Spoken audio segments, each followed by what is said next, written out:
we also had this commitment to the people to make it transparent for them, simple for them, and accessible. So how much do you really care about the values behind your investment portfolio? Are you part of the group of people that are making active choices of what they invest into depending on the nature of the E, S and G of their investments? Now, someone who's going to help us navigate this labyrinth of a subject is a guy who's actually started a marketplace for value-based investments. Delighted to be joined this afternoon by Georges Bock. Georges. Hello. Good afternoon. Good afternoon. How are you doing? Fine, perfectly fine. Great to have you here, by the way. Absolutely fantastic. Now, give us an update. Moniflo, where are you with it? So Moniflo is up and running. So right now we are onboarding out of our community. So we had a community sustaining our efforts, being beta testers. The community is shy of some more than 2,000 people. And so we are starting right now upon invitation to onboard these clients. You can still join, by the way, the community. I have actually put my name on the waiting list. That's good. Maybe then not yet. Right now we have a program running. So if you come to our waiting list, we plant a tree for you. If you invite a friend and he comes, then we plant a tree for you and your friend.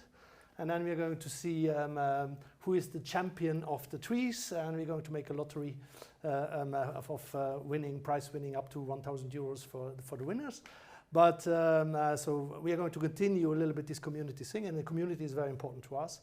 But then later on, around end of November, mid-December, we plan then to open it definitely to the large public, meaning it's going to be available on the app stores and on the Play stores by end of November, mid-December. What motivated you to start this? What motivates to start? Well, there is of course, a strong philosophical edge also to the question. And if you look at it, I mean, we are in a situation where we need change. And there's a community out there that really wants to do change. Of course, they want to also earn money, but not at whatsoever price. And so what we were looking a little bit at is like, is it possible to join these elements? And so we said like, okay, and we did not find a real platform addressing the issue. Said, well, a part of addressing financial performance, there should be a place where you can decide on your investment considering additional environmental, social and governance issues. So that was one thing that we wanted to achieve. We wanted to have the people give a voice to the people's money, as we say. We really want to express their voice. And so we also had this commitment to the people to make it transparent for them, simple for them, and accessible. And accessible, of course, comes with make it affordable, cheap. And of course, everything has a price, but we really have made a setup which is very innovative. So, and one of the elements of it is that it will just use very safe blockchain custody and will make it cheaper for our clients. So the mission really that brought us there is to say, well, there is a move that's going to be made from classical capitalism to stakeholder capitalism.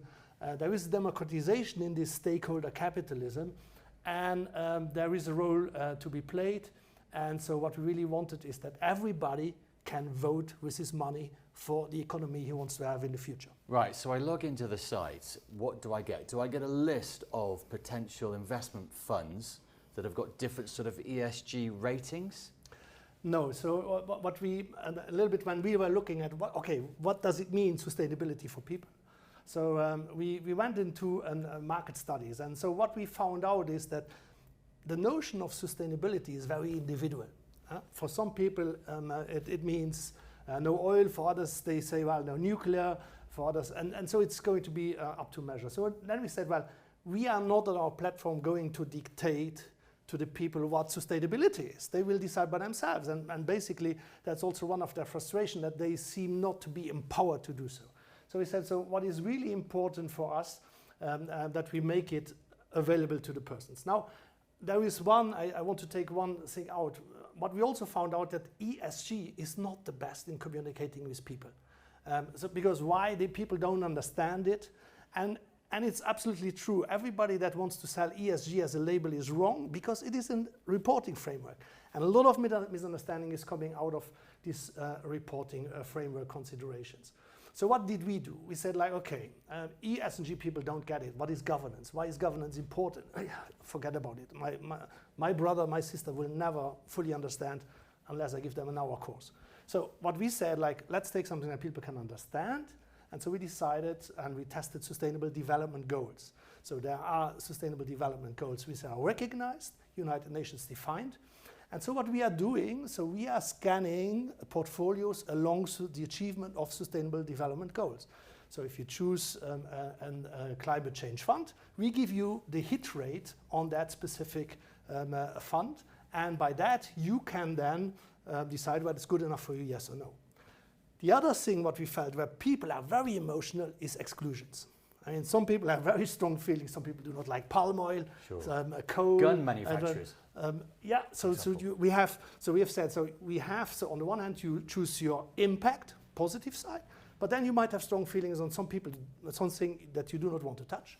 And that's the exclusions. So you combine both, and then comes out of the list something which is going to be a potential of investment for you based on these values that you have chosen.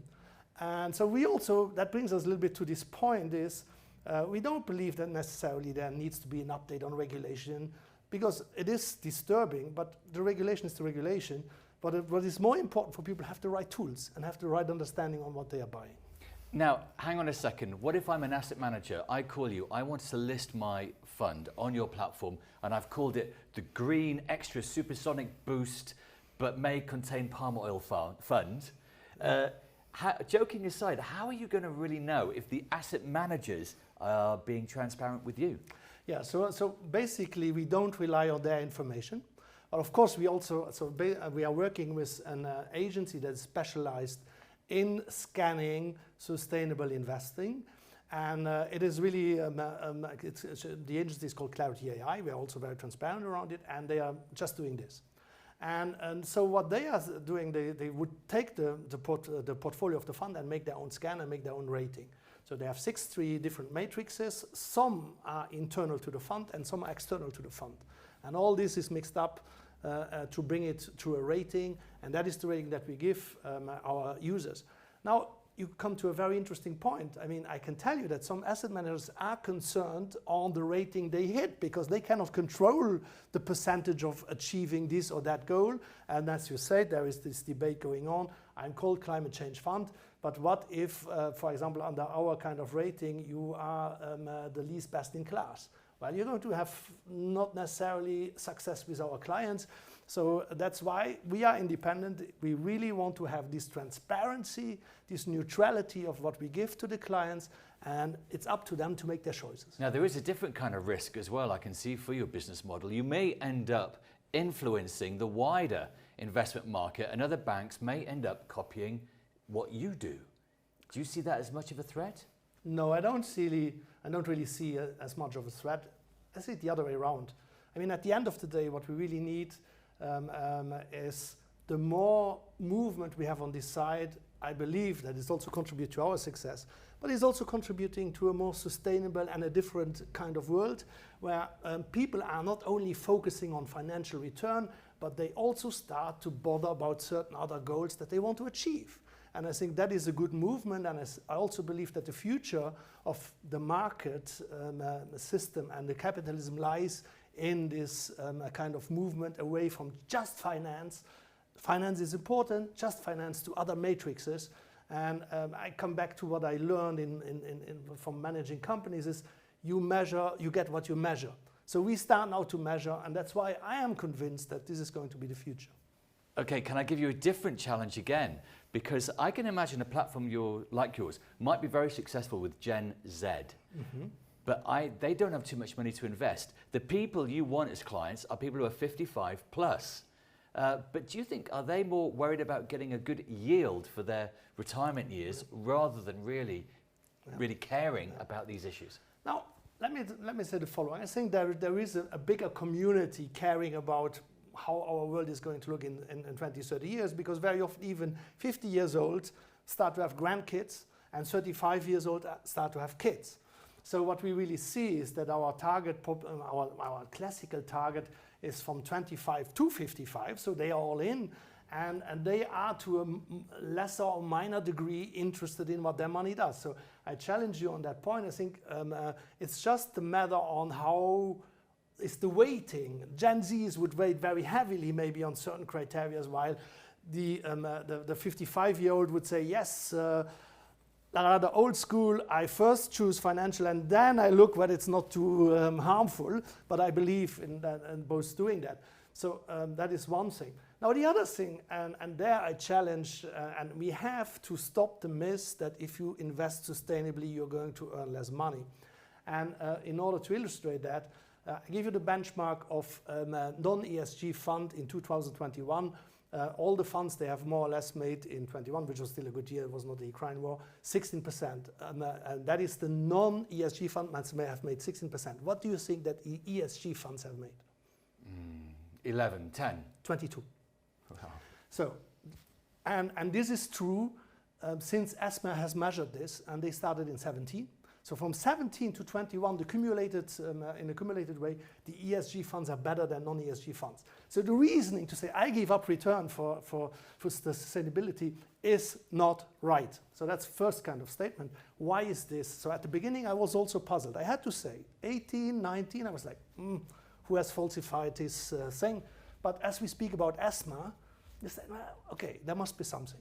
Now, if you really go to the underlying, and I've had a presentation recently from a professor from EMD Lausanne, and he made the same analysis. So what you can see that people that are ready to engage in responsible kind of behavior and management, they are generally better managing their place. Better governance leads to better result.